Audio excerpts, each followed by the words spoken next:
Well, off the back of last week's house buy, I ended up with this little one. Yeah, not blown away by it, but it was like well under, I think it was £4.50. I think I offered them £4, something like that. But my main task was to get something else they had, and then obviously save a little bit of money with combined discounts. So I ended up with this nice looking executive type house.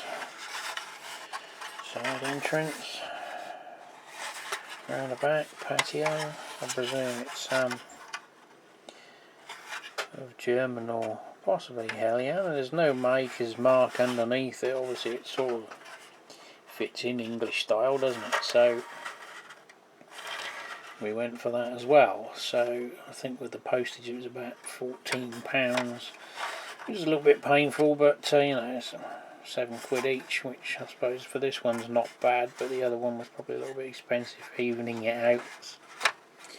All you can do. There was a couple others on there that didn't get a bid till the last minute, and then that sort of, you know, if you got to go one more it weren't worth having them. But they were sort of more Englishy houses, although they weren't actual English manufacturers. It is a big hole in our market since the 70s of having any plastic kits, other than the old Dapol ones, which have been around since the creation of man. I'm not sure whether this is, I'm pretty sure I had one of these when I was a kid. They were a bit generic and they had different inserts for different shops, but I can't remember who marketed them, whether they were a Hornby thing made by Polar or something. But yeah, I'm on a sort of scenics and signalling at the minute. I did get my order from DC Kits for a lock sound for the 59, class 59. So hopefully that will be installed soon. But while I was on his site to make the order up, he had some Burco Econ signals, but he has ballsed me order up. His description doesn't say which ones are which, so I didn't know whether they were kits or the dearer pre-built ones. But one of them was pre-built. The prices aren't bad on most of them. And I wanted some 4-aspect signals for those mass sequencers I've got, and obviously for running the higher speed lines. One of them he didn't have, but the alternative was a round head as opposed to the newer flat design.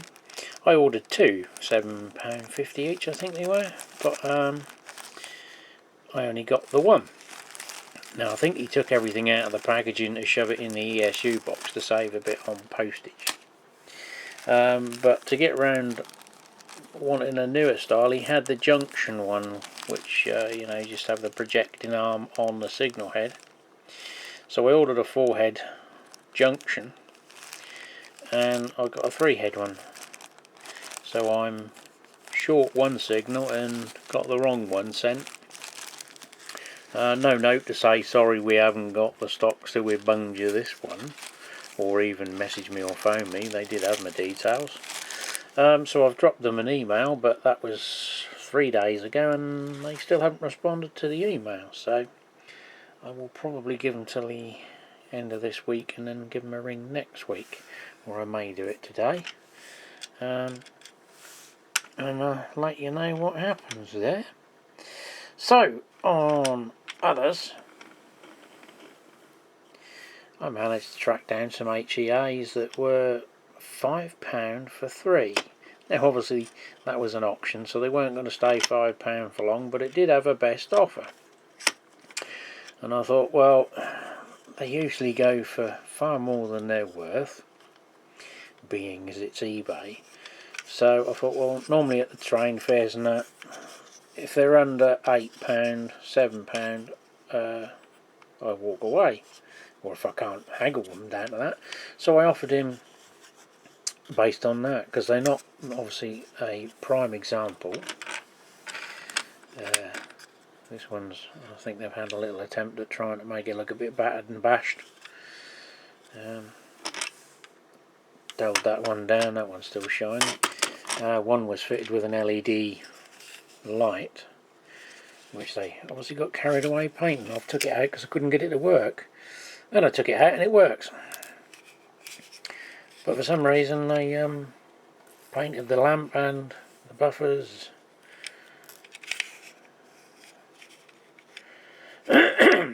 So I thought, well, someone is still going to pay over the odds for them, so I offered them 21 quid and they accepted. But I think it's enamel paint, because I did sniff this little bit here and it smelt like Humbrol enamel paint, not acrylic. So I'm not, well, I want to get some of it off, so please suggest anything that can get that off without taking the red off. If not, I'm going to have to sort of just heavily weather them and dull the paint down and then weather it up. And the two little holes that have been drilled through for the legs of the LED, I did get it working, but it obviously needs a flash circuit, so they have chopped the inside out to allow for a little bit more room. So it is something I can redo, a working flashing tail light. But obviously maybe it had an incident with a Dulux vent van on another line. So yeah, any suggestions as to removing some or all of the paint without destroying the underpaint, because I really don't want to have to go and buy rail freight red paint to respray it, and then the decals as well, because that will rather defeat the savings. So yeah, 3 of those more for the fleet. Still can't find any bloody MGRs though. And I had a little offer with Amazon, so it was £5 off anything that they sell and ship themselves, which does sort of narrow down your options. So I thought, well, £5 off is better than a kick in the gonads. So I chose Merchants Row 5. Because I think I can't remember what it is, 1 or 2, which is basically, as you can see, this one's got a frontage and then goes off to the left, and the other one I've got has got a frontage and goes off to the right. So my idea is obviously to have this one side, that the other, and then a road going down there, then obviously to a back scene or something, leading off to give you the impression it's going off somewhere. Well, this will give the game away how behind my videos are from when I record them to when I put them up. This is, as you can see, a digital clock. It's 14 inches by 6 inches in old money.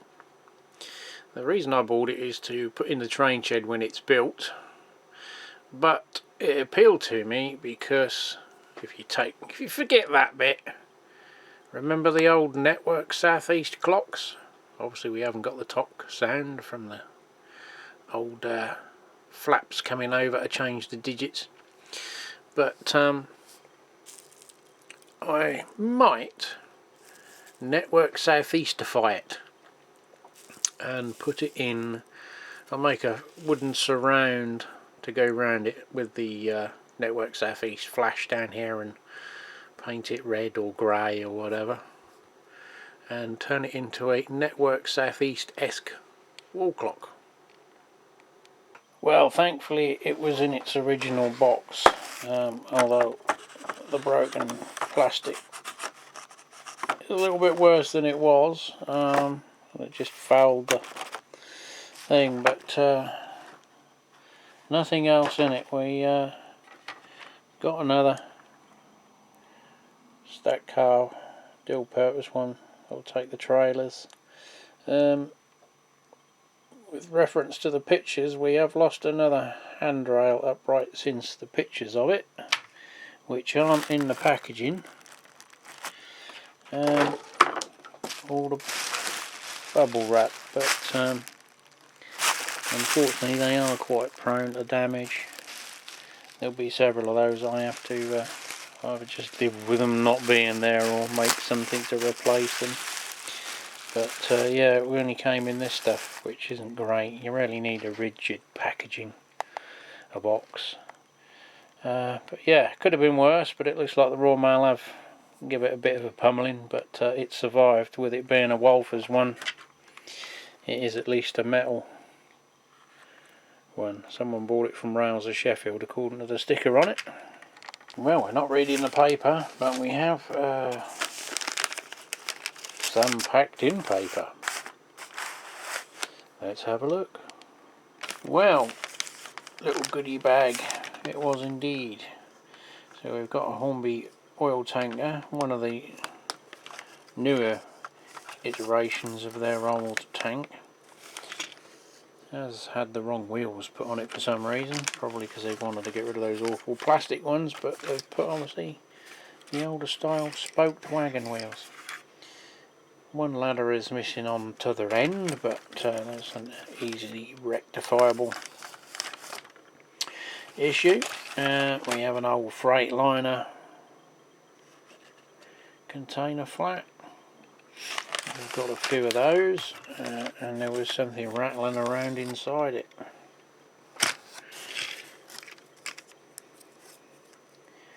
Slightly overscale. I think the cowboy's lost his horse. Never mind. And a couple of HEAs, HBAs, which normally go for stupid money for some unknown reason. I don't know whose make these are. They haven't got Hornby on them or Wagon. Got the Airfix type coupling, but I don't know. So yeah, that was our Wagon accompaniment. Maybe because I can use all of them. But talking of wagons, I also got this book for £4.30 including delivery. There's a few on eBay, but World of Books turned out to be the cheapest. I purchased this more for looking at the infrastructure around the wagons. The buildings, the scenery, obviously the weathering that you get on the wagons. That one looks like that was a fairly fresh coat of paint on that one. As you can see, sliding off my table, but things like that where you can actually see the loading facility, and we've got like a vinyl skirt around that to keep the dust down, the conveyor belt feeding into the chute. Ideas for the construction, obviously they're cool ones because there's a power station in the background. We've got the old PTAs that became JHAs or whatever they were, VTGs.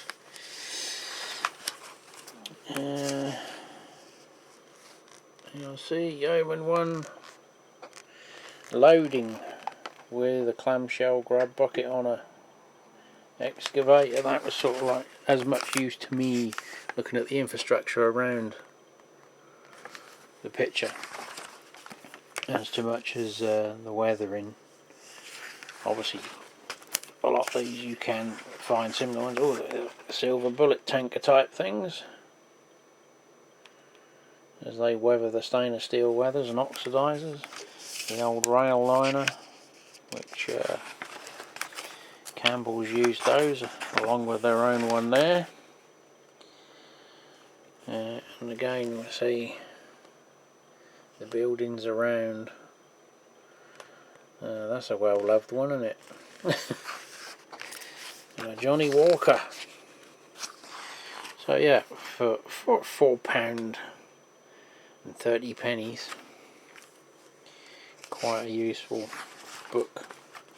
There's a section on MOD wagons, and these sort of roll-on, roll-off frames.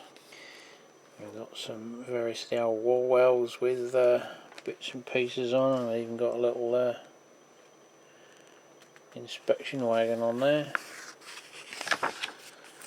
This one was specifically made to transport submarine, I think it was nuclear reactors. And look at the caked on powdering on that one.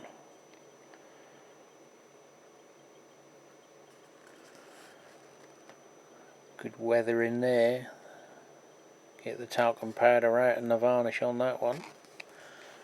The old Ketton cement tank. One's there. So yeah, that was sort of like the reference really for weathering, as well as the infrastructure around where these things live and work. So, time for me to crack on elsewhere.